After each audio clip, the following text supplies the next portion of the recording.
Hi friends, welcome to Harmony Hills Home and Garden. I'm Jenny and we're gardening here in Baltimore, Maryland, Zone 7. Today's project is to put some new plants into this front flower bed where I cleaned it out the other day. I took out 3 of the crepe myrtle shrubs that were here and I repositioned one azalea that was here. And now I have all of this planting space available to me, woohoo, to put in things that I really love. So come along with me and let's make some progress on this front flower bed. So this garden bed is basically mostly how it looked when we moved in. All of these hollies along the foundation were here. I don't know exactly what variety these are, but they look to me like they're probably just Burford hollies. Pretty standard. They do get berries in the winter, but sometimes our pruning cuts the berries off. So you live with, your choices there. This red knockout rose was here. This yellow knockout rose was here. And this yellow knockout rose was here. All these were here, and this spirea was here, and that red knockout rose was here. What I have put in is this big mophead cypress, the dwarf Alberta spruce, the liriope on the corner. This season I put in these dahlias from seed, and I put in this fairy rose earlier this spring. This is violets that are native and all over our property, and I like the way they look in the spring, so I tend to leave them, although I'm not against taking them out to make this flower bed look a little bit more professional, a little bit more cohesive design-wise. That's another dahlia right there. Over here I did add in this stand of irises. These are some that I transplanted from my garden in Raleigh when we moved here from Raleigh. These are Maynite salvia and then 2 other types of salvia. I'm not sure which kind they are. And so these again were all here. This is the azalea that I just moved last week. It used to be right here and now it's in a better position.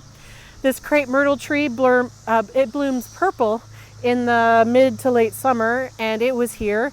And I think that is what is called a wax leaf privet, wax leaf ligustrum, or maybe a Chinese ligustrum, something along those lines. I'm not exactly sure, but it's actually blooming right now. And I like the blooms. They have a nice fragrance to them, but we'll probably want to trim that up and make it a little bit neater. So the goal for this flower bed is to start to look a little bit more like a mixed border, like the other side of our garden where I've done extensive gardening over the years since we've been here. These yellow knockout roses, they are not my favorite and they're probably going to come out eventually, but right now I don't have anything to replace them with, so I'm going to leave them in this season, and then over time I'm going to be filling in this area, and when it's time they're going to come out and make room for something else. And probably the same fate for the red one, although I like the red one better than I like the yellows, so we'll see. And I do have the red one over there, and so we'll see if we want to carry that through.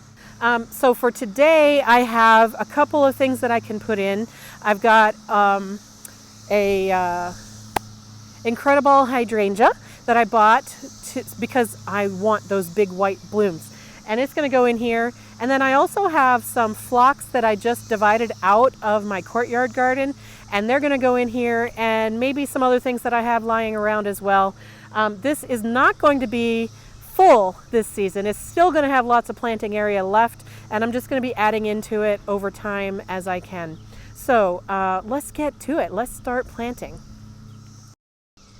So some of the plants that I have ready to go in, there's my incredible hydrangea.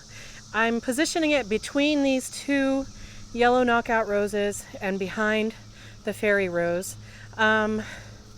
I debated maybe scooting it that way a little bit or that way a little bit, because the fairy rose and the incredible eventually both will be about 4 or 5 feet tall.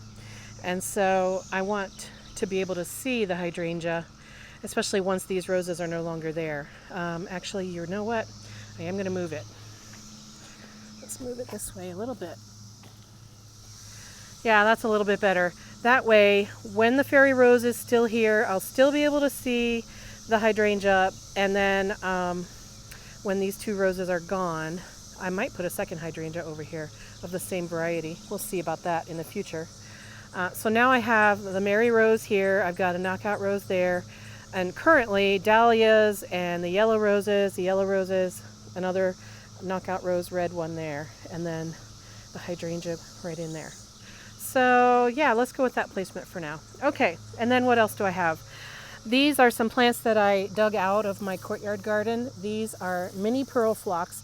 They've already finished their first blush of bloom this season, and I have all of these clumps that I can plant as perennials in here. And then I have these black and blue salvia, which I've never grown before. These are an annual in my area, I believe.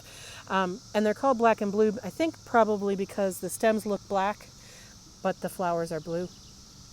And these grow to be really big. So I think I'm going to put them behind the yellow roses, behind the knockout, beside the hydrangea. There are 3 plants in this, and each of them will get pretty big. So I think I'll put one of them here and maybe one back in the corner right over there. And then I'll see about the third one, I'm not sure.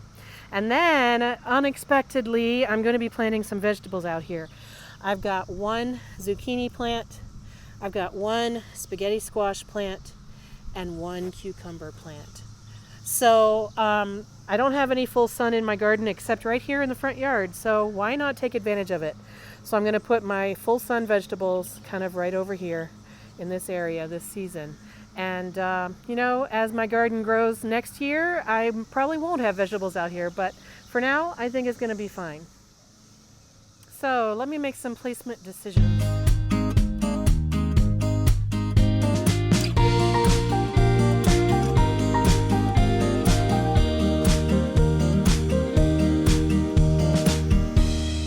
I think that's a start. I'm deciding putting all the vegetables over in this area over here because it gets the most sun. I'm going to put the 3 black and blue salvias together in a clump, but separated the root balls back kind of in the corner of all of those foundation shrubs. The hydrangea is going to go where it's sitting right there, and that way in the future when these yellow roses are not here, there'll be a nice position for it. And then I'm going to put these phlox in 3 clumps across the front here. I decided not to move any of the dahlias because I don't want to disturb them. I want them to flower. So I'm just going to tuck in these phlox into an area in between the dahlias where one of the dahlias actually failed. As always, I'm going to be using Biotone starter fertilizer on the perennials. I'll probably use a vegetable specific fertilizer on the vegetables. Yeah, pull back the mulch, dig your hole, put the Biotone in, cover the plant root ball up, and then put the mulch back on. That's my method. Let's get to it.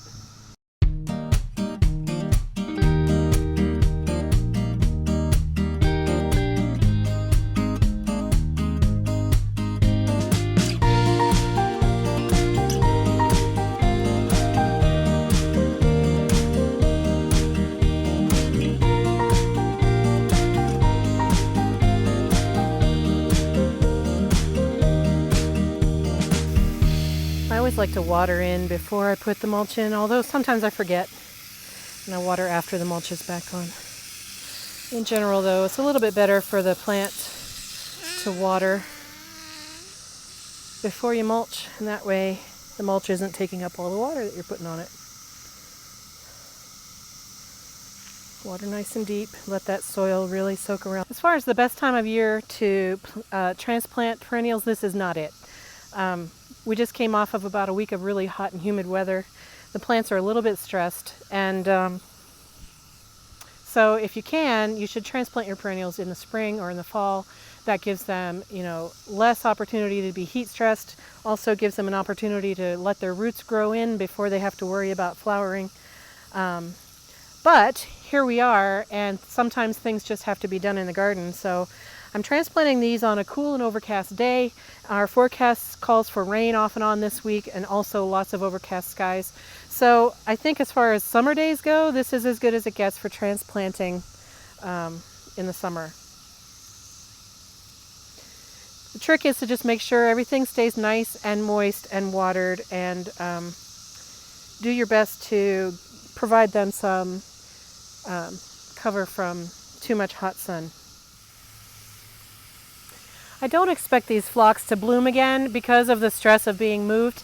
The ones in the back where I took these from, they might bloom again this season. They might not. It depends on the weather. It depends on you know, how the weather treats them throughout the summer. These probably won't though. I'll be very surprised if they do bloom again this summer.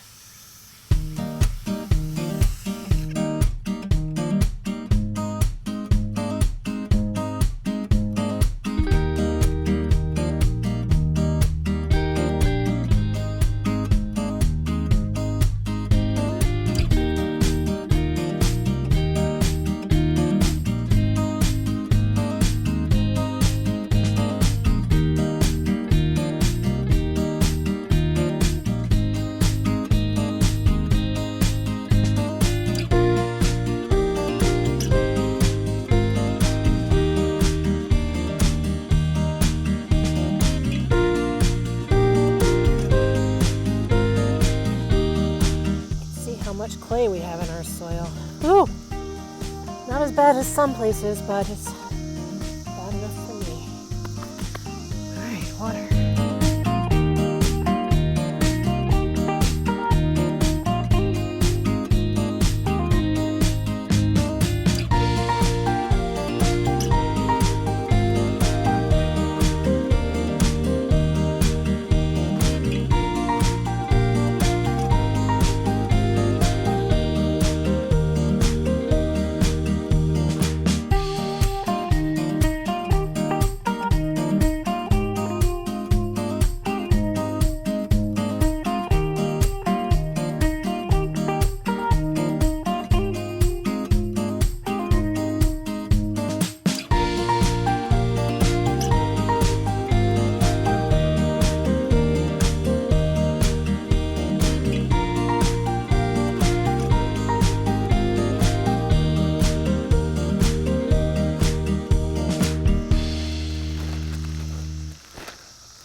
Okay, so for my vegetables, my spaghetti squash, my zucchini, and my cucumber, I'm using a little bit different supplies than I did for my perennials and shrubs.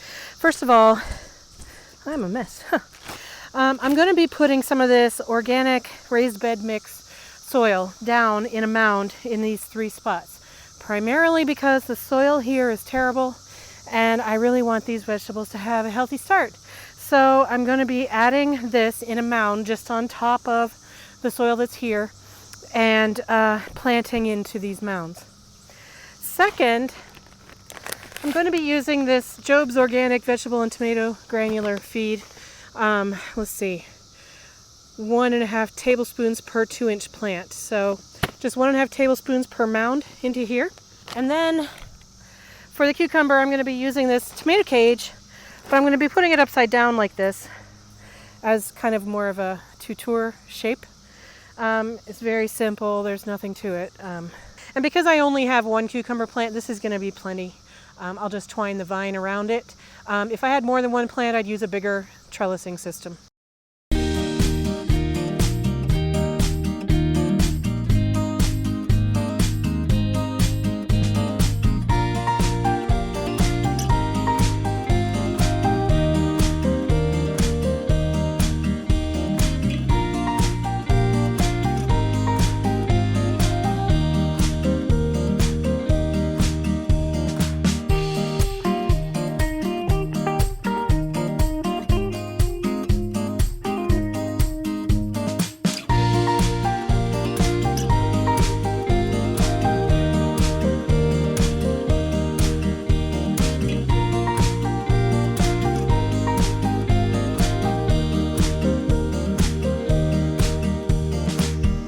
This is my spaghetti squash. I don't know a particular variety on it, it just says spaghetti squash. And there are 2 plants in here. I'm just going to put them both in the same mound. Just like that. The tag says to space these 4 feet apart, and that's roughly what I have, give or take.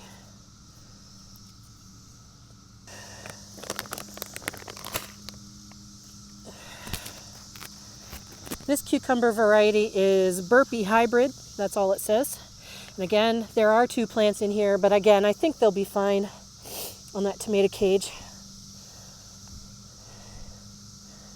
And this variety of zucchini is called Raven.